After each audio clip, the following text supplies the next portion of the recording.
Breaking news from January 3rd, 2026. The headline reads, Ukraine destroyed two more air defense systems, TOR and radar of the S-350 Vityaz air defense system with drones.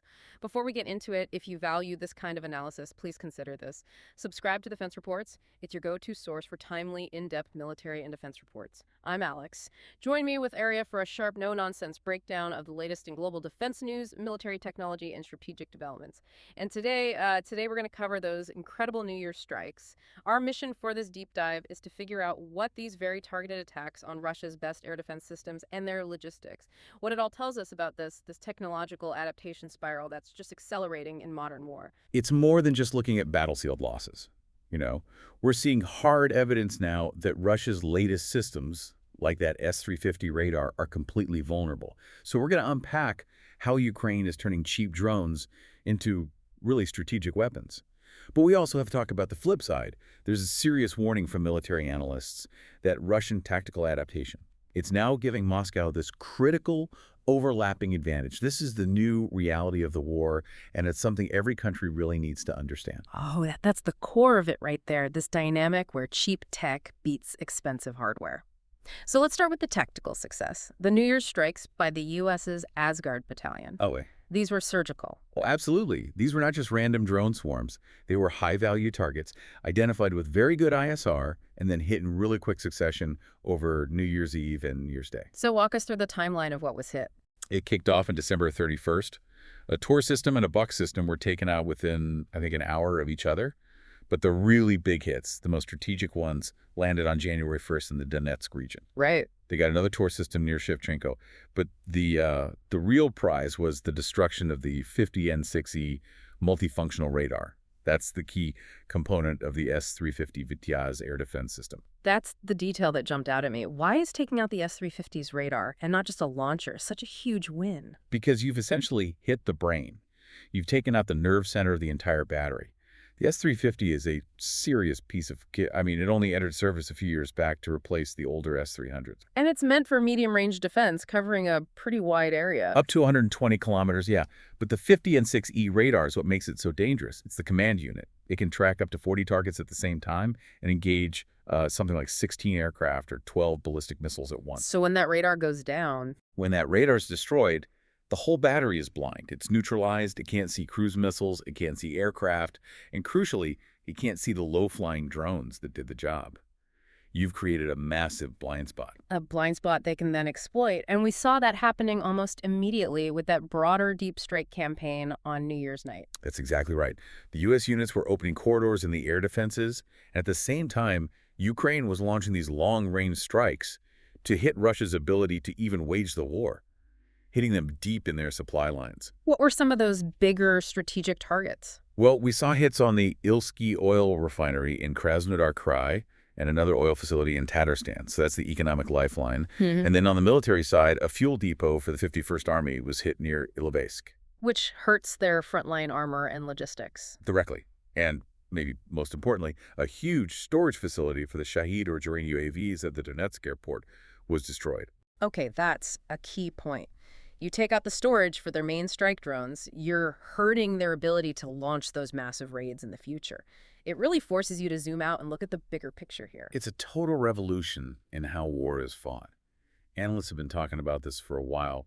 The front line is now a kill zone, maybe 25 miles deep, just dominated by drones. You see these reports, armored vehicles facing dozens of attacks a day. Exactly. Any kind of movement is incredibly difficult. But it's also not just a drone war, The experts are pushing back on that term. Right, they talk about this new battle triangle. Yes. The 3 points are drones, intelligence, or ISR, and electronic warfare, EW. That trinity doesn't replace soldiers. It just extends their reach exponentially. The drone gets the intel, EW protects your drone, and then the drone delivers the weapon. That integration is how they're hitting these rare assets deep behind the lines. And Ukraine is innovating its own tools for this fight. Let's talk about this FP2 drone. The FP2 tactical strike drone. Huge step forward for them. It's a middle strike class weapon, and it has a pretty significant range, up to 200 kilometers. And what's the payload like? What gives it that punch? It's the warhead. It carries a heavy one, usually an adapted Ovadia 100 bomb, so you're talking over 100 kilograms. That is some serious destructive power, So it's more powerful than the Russian Shahed drone. significantly more. The Shahed, or Geryan-2, has about a 90-kilogram warhead. Yeah. So Ukraine is now building an indigenous platform that can actually outpunch Russia's mass-produced equivalent.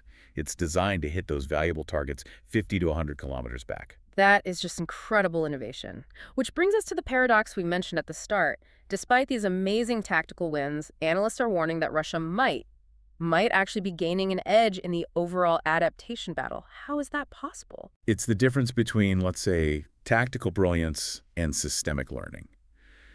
Ukraine is amazing at finding these clever ways to hit individual targets, but Russia is now assessed to be probably better, marginally, at tactical adaptation across the entire front. So they're learning faster as a whole system. Yes, they share lessons more systematically, they modify equipment faster, they adjust tactics along the entire line of contact, not just in one sector. So what does that look like on the ground? What are these new tactics? One of the more troubling ones is this infantry tactic they call the 1,000 bytes. It involves very small teams, maybe just 2 to 4 soldiers, constantly pushing at the Ukrainian front line. Probing for weak spots. Probing for gaps. And the front is so huge, sometimes there are gaps. If they find one, they pour infantry and drones through to hit command posts and drone operator teams behind the lines. And if they can't find a gap, they just use massive glide bombs or repeated Shahed raids to try and create one. It's a grinding, brutal tactic. An innovation spiral. And you combine that with Russia's sheer numbers when it comes to drones. The numbers are staggering. And they're not just making more, they're making them smarter. We're seeing jet-powered Shaheds now, which forces Ukraine to use expensive interceptors. They fly higher, they use weird routes, and we saw that first 500 drone raid last year. 500 in one go. It forces Ukraine to constantly burn through high-cost missiles to stop these cheap drones. And the production numbers. Russian intelligence estimates they can now produce around 35,000 Shahed drones a year. 35,000 per year. That just crystallizes the challenge. A tactic that works for Ukraine 1 week could be obsolete 2 weeks later because of this constant counter-adaptation. Absolutely. It means you can never stop investing in new tech, new training. The side that wins will be the one that operates less like a traditional army and more like, a tech giant. Fast, iterative, always changing. Speaking of traditional thinking, let's connect this S-350 vulnerability back to the global stage. Russia sells these systems. And you can bet every potential buyer is watching this war very, very closely. This is where the battlefield hits the arms market hard. Russia just recently renewed its offer to supply India with the S-350 Vityaz. They're pushing it as this state-of-the-art system to go along with their S-400s. And what's the sales pitch? I imagine it's pretty impressive. Oh, the pitch is all about its multi-target capability, how it can autonomously destroy Ukrainian jets and drones in automatic mode.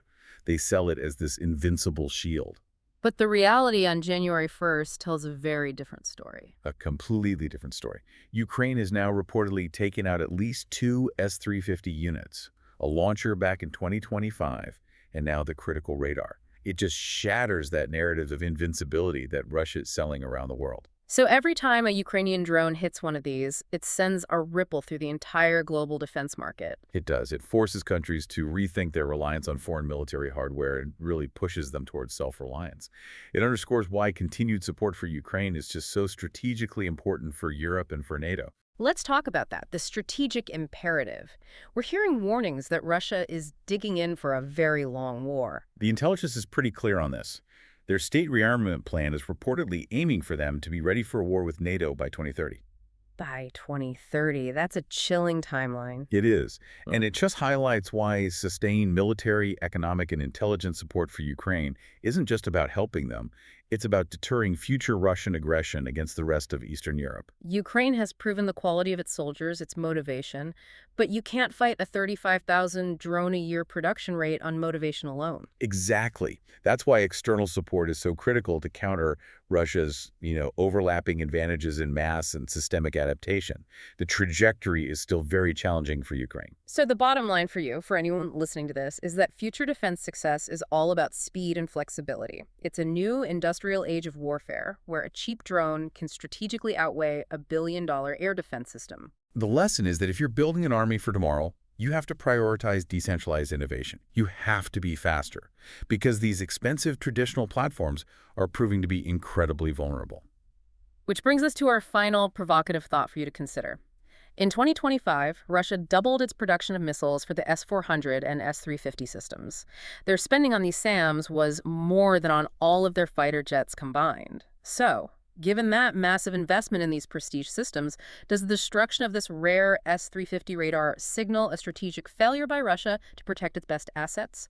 Or does it just validate Ukraine's unmatched tactical innovation? Something to think about. You've been listening to Defense Report, where we analyze the latest in military strategy, global defense, and advanced weaponry. And a final reminder, subscribe to Defense Reports, your go-to source for timely, in-depth military and defense reports. We'll catch you next time.